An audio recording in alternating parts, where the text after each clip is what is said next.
Thanks so much. Good morning, everyone. Yeah, Alison and I are happy to share some of the fantastic work that's happening through BC Renal. This presentation was designed for hemodialysis nurses as the key target audience. So apologies for a few of you on the call that may not work in those areas if it gets a little bit technically detailed, but we do hope that the topic will still be of some value to you and that you'll find it quite interesting. So we'll be presenting on, sorry, just a sec. We'll be presenting on a big body of work that our BC Renal Educator group has been working on. Before we, sorry, oh, there we go. Sorry, it just wasn't scrolling through my slides all of a sudden. Before we get started, I just want to go through a quick overline of our presentation. I'm going to do a little intro of who the BC Renal Educator group is and what we do and why we do it. Some rationale for why we built the Hemodialysis Complications guideline and what the project looked like, and also how we developed it. What that resource is as far as the contents and the scope, so you can actually use this in your day-to-day in your care settings, how to access it and what kind of tools are in there. Then we're going to take a closer look at one specific complication, which is the venous access disconnection and dislodgement work that has been done. So you get a sense of just a small piece of that guidelines and how you can use it in your day-to-day and what sort of resources are out there. And then we'll talk about what the next steps are for this work and do a question and answer session. First of all, just want to introduce folks who may not be aware that we do have a BC Renal Educator group, which meets monthly by teleconference. These days, we used to try and meet twice a year in person, but as we know, those things have come to a definite halt.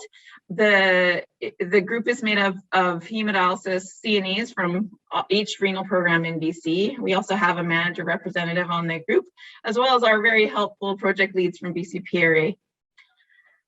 We meet for lots of reasons. We definitely want to promote advancing high quality standardized hemodialysis nursing care, and it provides a forum for that. We also want to ensure that we're continuing in all our health authorities to provide evidence-based, outcome-focused, and person and family-centered care. As far as what we actually do when we get together, we often are looking at developing provincial guidelines and recommendations for hemodialysis nursing.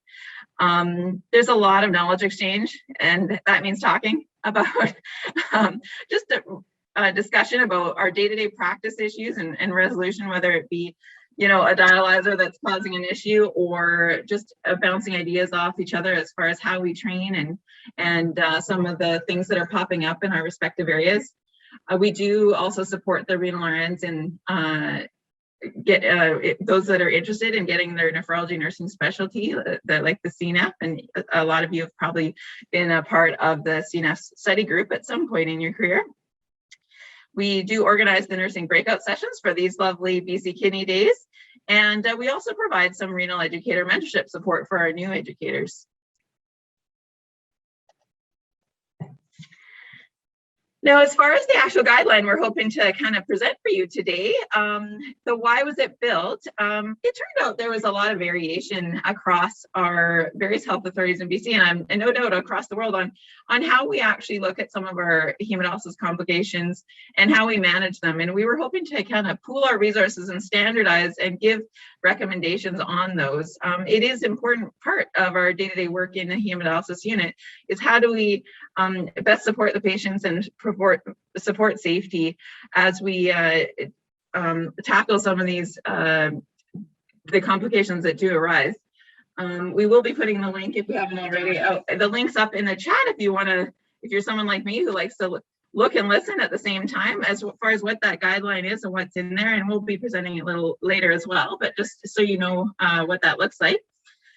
We were looking to update practice to also reflect technological and clinical practice updates. We work in a very highly technically advancing field here in dialysis where we have new equipment and new ideas and a lot of research going on. So we do regular reviews of the guidelines and recommendations through that group in order to keep ourselves current. We also like to share our learnings between the health authorities about clinical experiences, and both as clinicians, we're all working in hemodialysis, but we also want to share ideas as far as how to best train new staff or existing staff on these.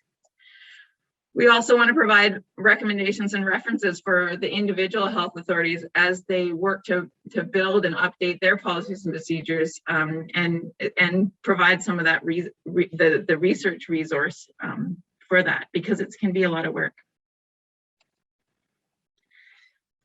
As far as this big guideline, it was developed over many, many months, almost years, potentially years. I didn't actually look at the start and the end of when we started the work. But what we did was we really pooled all our current policies and procedures from across BC and picked away at them, highlighting a lot of the similarities, and if there was differences, what were they and why were they there? And that was when we saw differences, we looked to our literature and research reviews to update the recommendations. We shared learnings both as clinicians and educators regarding the nursing management of those complications.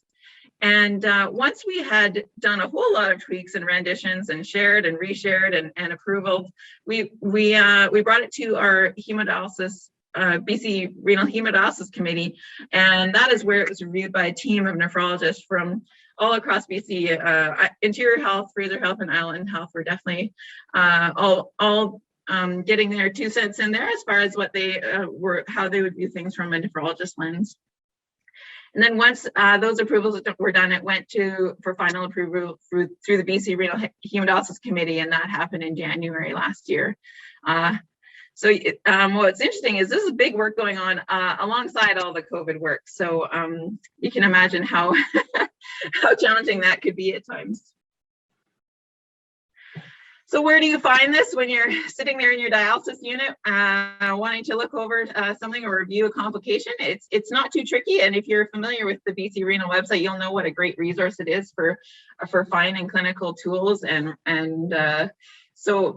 as far as a quick look, if you go to www.bcrenal.ca and click Health Professionals and look to the hemodialysis section, if you scroll it down, it's alphabetical, and you'll find it here, complications on hemodialysis.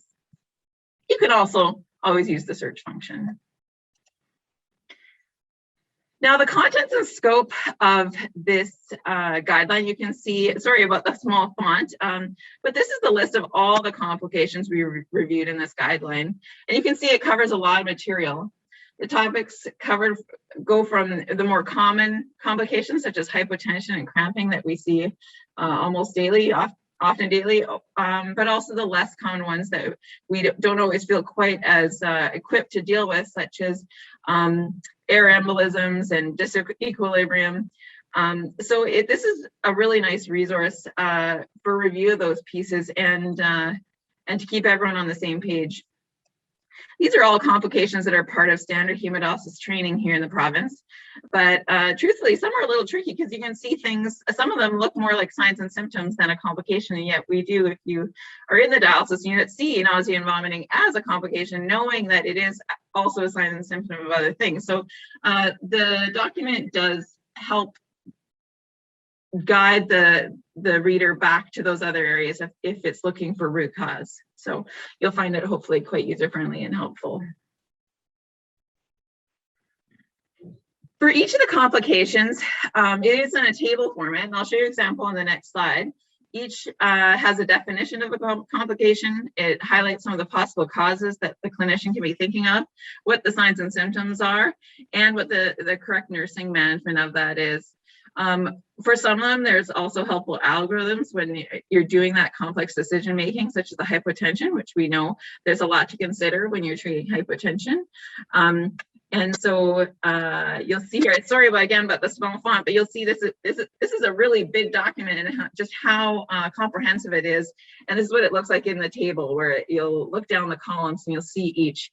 And it makes it quite readable, but it also just, there's a lot of content in there. And we'll talk at the end more about how we're going to bring this to our dialysis units to be a quick reference for our teams. Now, we're going to take a closer look at one of the complications. This is the vascular access one about disconnection or needle dislodgement of the either arterial or venous lines. And this was built in partnership with the BC Renal Vascular Access Committee. There's just so much in the large guideline, we thought it'd be helpful to spotlight one, and we chose this one for a variety of reasons. From an organizational side, we thought it'd be great to share because it was such a team effort between the BC Reg Group, the Hemodialysis Committee, and the BC Vascular Access Committee. There's also quite a few helpful links and appendixes as part of this work, and we were keen to share those with the larger hemodialysis community so you're aware of those out there. And Alison's going to go over those in just a minute. However, experienced dialysis nurses would all likely agree that disconnection or dislodgement of a needle or a line is a complication that requires immediate action to avoid very serious and potentially critical outcomes if they're not managed correctly. We know that these rare events can get quite messy, and there's a high risk of blood and body exposure, body fluid exposure. We also know that all hemodialysis staff want to know not only how to prevent these instances whenever possible, but also how to be prepared to manage them correctly should they occur. These are just some of the reasons we felt this topic would be of interest to you as our listeners. All right, okay. I'm going to take over now. So as Julia mentioned, we're going to do more of a deep dive into the vascular access disconnection or needle dislodgement complication. So within our guideline, the first column of each complication includes the type of complication. So in this case, it's the vascular access disconnection or needle dislodgement. And it will also include definitions of the complication or surrounding terms. So in this instance, again, it includes the definitions of dislodgement and disconnection, with dislodgement being if the actual needle or catheter were to fall out of your patient while they're on dialysis. And the disconnection would be the actual separation of the vascular access lines, typically at the lower lock connection between the needle or the catheter and the bloodlines. Take over the clicking here. Okay, so possible causes is our next column in the complication guideline. And for most of our complications, there's more than one cause for the complication. In this specific scenario, there is a few. The poorly secured accesses is a frequent cause for the vascular access disconnection or dislodgement. I say that a lot in this slideshow. I apologize, it's a mouthful. So there's many different ways that an access can be poorly secured, such as improper taping of access tubing to skin, loose lower lock tubing connections, the bloodlines not being looped loosely enough. Short needles under 1 inch can be another cause of a poorly secured access, or incorrect placement on your tape or clamps or whatever you're using to secure your access to the patient's skin. Another possible cause is some patient factors. So in addition to poorly secured accesses, patient factors can include and can all kind of layer into a patient scenario where you have someone who is at a higher risk of a needle dislodgement or a vascular access disconnection or dislodgement. Some of the patient factors can include patients that are confused, restless, agitated, cognitively impaired, or sedated. It can include frequent manipulations of the lines or connections. Every time, if you have one of those accesses, that's what the word we always use is finicky, where you're kind of retaping or removing or trying to make them work a little bit better. Excessive movement of the arm or body. If you have one of those patients that's just restless or can't get comfortable. Hypotension or muscle cramps. Diaphoresis or pruritus, one of those patients where that tape just won't quite stick to their skin. Could be that diaphoresis or excess body hair. So some patients' skin just really doesn't sit well with most tapes, and it takes a few trial and errors to find something that works for them. And an unwillingness to keep their access areas or bloodlines uncovered. So when they're tucked away, they're hidden, it makes it quite difficult for us to know what's going on underneath that blanket or tucked into the side of their bed or under their sweater or their scarf or whatever it might be. There's one more thing underneath here, and it's nocturnal or home dialysis patients. So patients that we're not seeing, that they're fully in control of most of their dialysis, where there's not someone else checking in on their lines, and they're running for an extended period of time. Thank you. There we go. So the next column in the complication guideline includes the signs and symptoms of the complication. So our patients can be complicated at the best of times, and typically there's more than one sign or symptom to be watching for in these scenarios. For vascular access dislodgement and disconnection, often in my experience, the first sign or symptom is that a patient has reported moisture or bleeding, that they've noticed a leak, or there's just something going on, and you kind of get that trigger from the patient. The second trigger is often the machine. It will alarm, it is triggered to alarm and stop the blood pump if it notices a large change in your venous or arterial pressures as a safeguard. Unfortunately, it's not immediate, and it's not a certain alarm, so it can't solely be relied upon. Relying on your machine alarm could risk a delay in urgent patient care. If it's not caught by the patient or the alarms, typically what you might see is hypotension with an alteration in their level of consciousness. And sometimes simultaneously or independently of everything is a visible blood spray or a blood leak. Most times when I have seen this happen, that has been the for sure sign or symptom that we see is actual just seeing blood where there shouldn't be blood. Whoa. Perfect. So the next column would be nursing management. So what do you do in these cases? So often, of course, the list, it goes kind of in what you would call a chronological order, but you know that most of these things are happening simultaneously. So you're calling for help. It's difficult to manage a situation like this independently. You'll need help. Ensure that your dialysis machine's blood pump is stopped and that you're wearing the appropriate PPE. Large risk for blood splatter and body fluid exposure here, so we want to make sure that we're wearing gowns, gloves, eye protection. You want to secure the access. So if it's a CVC, can you put a clamp on it to help prevent any bleeding? If it's a fistula or a graft, applying pressure to the site. Be aware, if you are applying pressure to the site, that if it's because a needle has dislodged, that there's a risk of a needle stick injury there, and to make sure you know where that needle is before you put your hand down on any sort of dangerous situation. I know in the past it's such an instinctual thing that you're doing. You see a lot of blood and you want to stop it. And I know in the past I've done it too, where I've slapped my hand down on an access and then thought, wait a second, where is this coming from, and where is the needle that is supposed to be there? So trying to keep that in mind before you put yourself at any risk. Once you've got your access secured, checking your patient. What's their health status like? Check their vitals. If they have, any excessive blood loss, give a saline bolus if they have an available access. If not, attain an available access so that you can make sure that your patient stays stable. If possible, return your circuit of blood. If not possible, definitely ensure that a stat CT or a stat CBC and cross match orders are completed. And regardless of the situation, make sure that your NP or your physician are aware of what's going on. Included in our nursing management is prevention. That's the best way to avoid this complication, is to prevent it in the first place.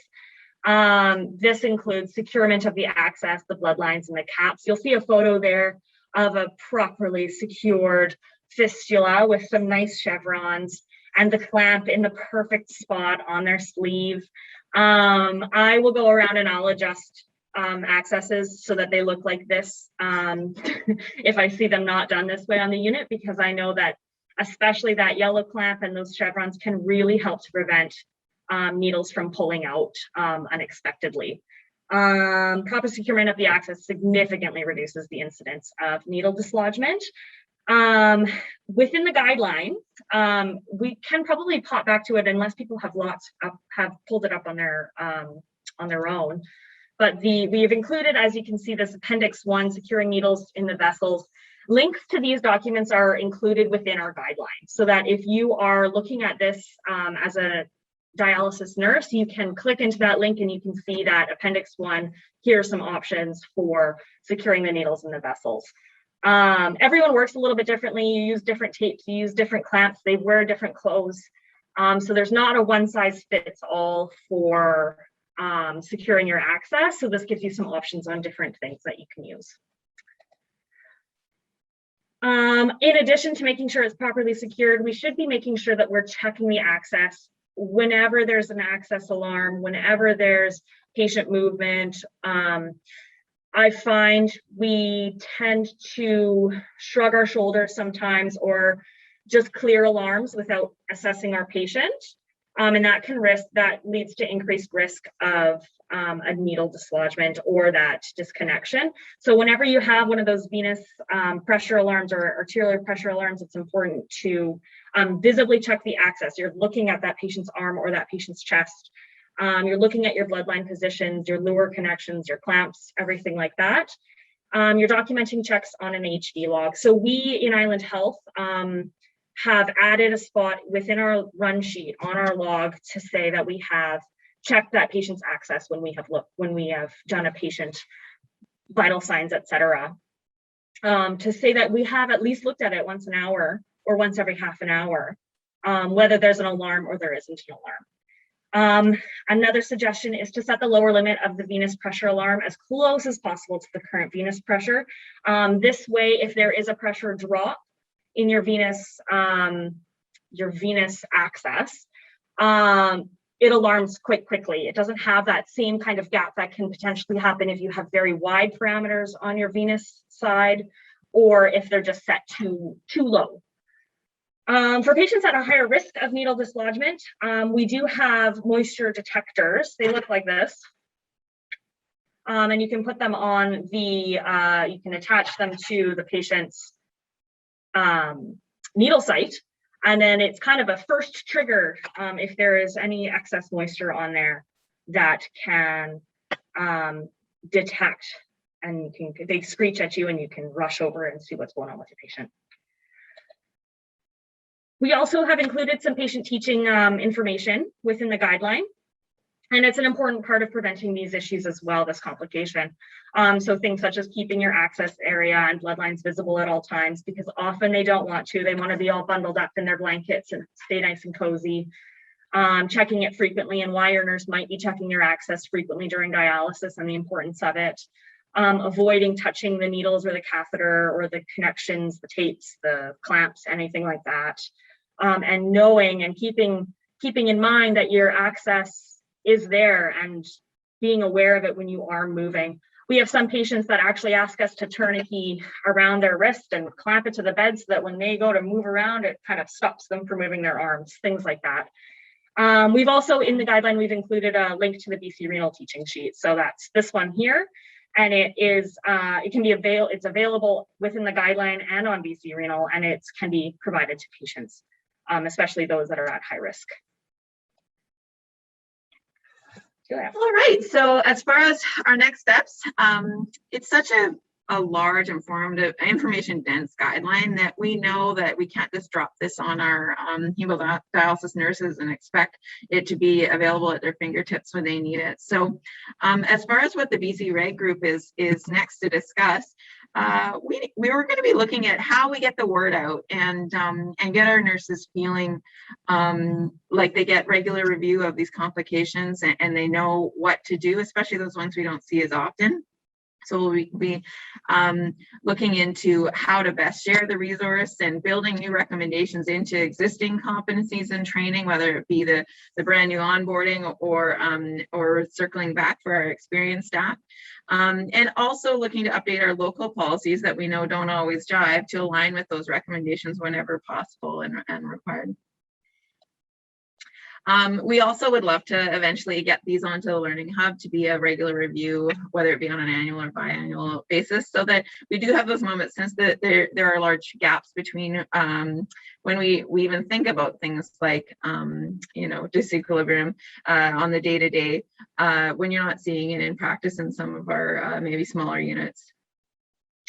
So in short, Please stay tuned for more on this really important topic from your educator group.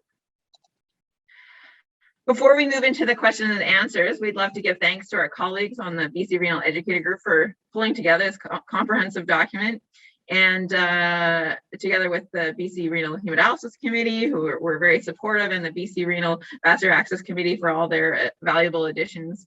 We also really want to thank Yuri Melnick and the BC Renal support staff, who definitely keep us all moving forward. And we really want to make special mention to Janet Williams, who I was happy to see is on the call, for keeping us all together.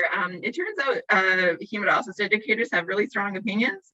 No small number of them were related to the correct way to tape and access, which it turns out we all hold very dear to our hearts. And she was able to steer us forward despite all those differences. So now we'll move into our Q&A time. And I'll just click the chat, which I'm open here. Great.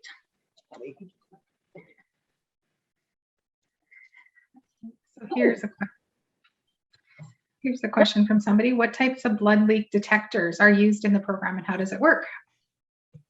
Great. So I have one here. I'm just going to unravel it here a little bit. So it's now we have the name up here. Sorry, it's in our presentation. It's kind of a confusing name.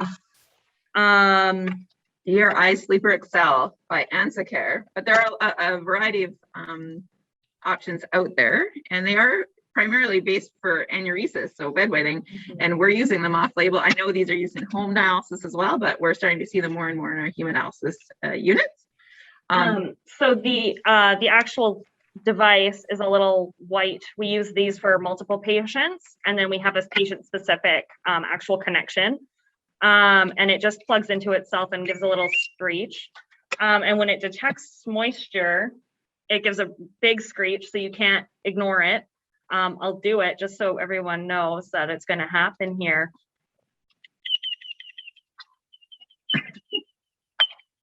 It's quite annoying. You will not finish your coffee before you get up and check your patient, I can tell you. And the only way I figured out how to turn it off is by unplugging it. So that's the one that we use. And it works quite well for those patients that are at high risk of needle dislodgement. The one flaw is they're quite sensitive, so if you have that diaphoretic patient, you often need a little gauze, otherwise it'll alarm to their just moisture on their skin. And yes, I will in a minute type in the name of it on the chat box for sure. Sorry, I just want to read that one. Oh, that's for Leilani. Sorry. So if anybody else has questions, you can just go ahead and unmute and ask them as well.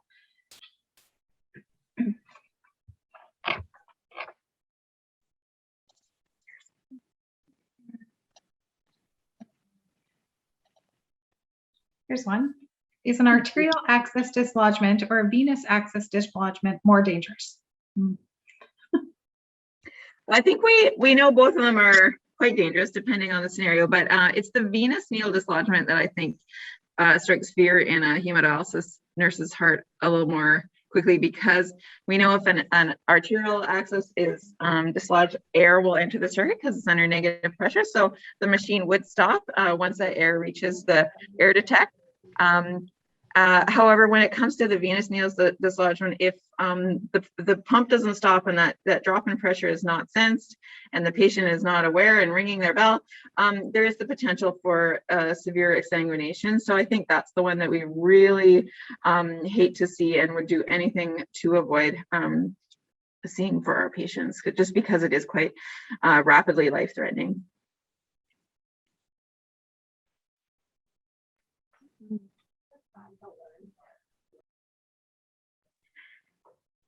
Any other questions? I know it's a big topic that we all feel pretty strongly about. I'm wondering what types of activities you were thinking about for us as we roll this out. Like, are we thinking of doing maybe some webinars or like some, shorter sessions for each of the complications?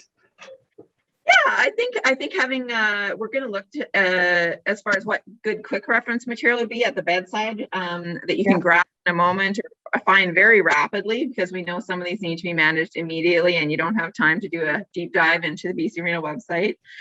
So we'll be discussing what would be helpful and learnings from each area as far as where this can be. And I think because there's just so much in this guideline that we all care quite dearly about, because this is stuff we want to feel confident on. We're going to be looking at just circling back on some of these as we build them in and update our policy. How can we best provide this as a regular training moment or refresher moment for our teams? Because I don't think every hemodialysis, I don't think there's any hemodialysis nurse that feels super savvy on each one of these, and we, even myself, I have to regularly look back and say, oh, what was the correct management of those, and what in what sort of order, and what am I testing, and what am I looking to, and what have I possibly missed? So they're really helpful, but they're not helpful if we can't access them. So that'll be our next step, is we've built the materials. Now how do we really improve access for the bedside teams who need them? Yeah, absolutely. And thank you. It's a fantastic document. It's really helpful, a great resource. Thanks. Thanks for that. There's a question in the chat here now. I'm from Toronto, and when we have any dislodgement, can we give back blood to the patient, and which site or access? Ooh. Which is a good question. It's very dependent on what access is dislodged, what's happened to those lines. Has there been contamination of the blood circuit? Do we still have a viable access we can use? If we're in a life-threatening, where you've had a massive exsanguination, I think we are moving quickly to restore that patient's blood circuit to them, or at least the blood volume, depending on what you come across. So there's no quick answer on this one. It involves a lot of clinical judgment as far as where your accesses are and how you can stabilize your patient. If the blood lines are contaminated, you would not be able to give that back safely. Sorry, there's so many for instances. We could talk for an hour on that, actually. And you never feel quite ready for what you're walking into, in my experience. You really have to assess very rapidly and make decisions rapidly. And that's why that call for help was in bold, because you're going to need more hands and eyes on the situation to see what your options are in those moments.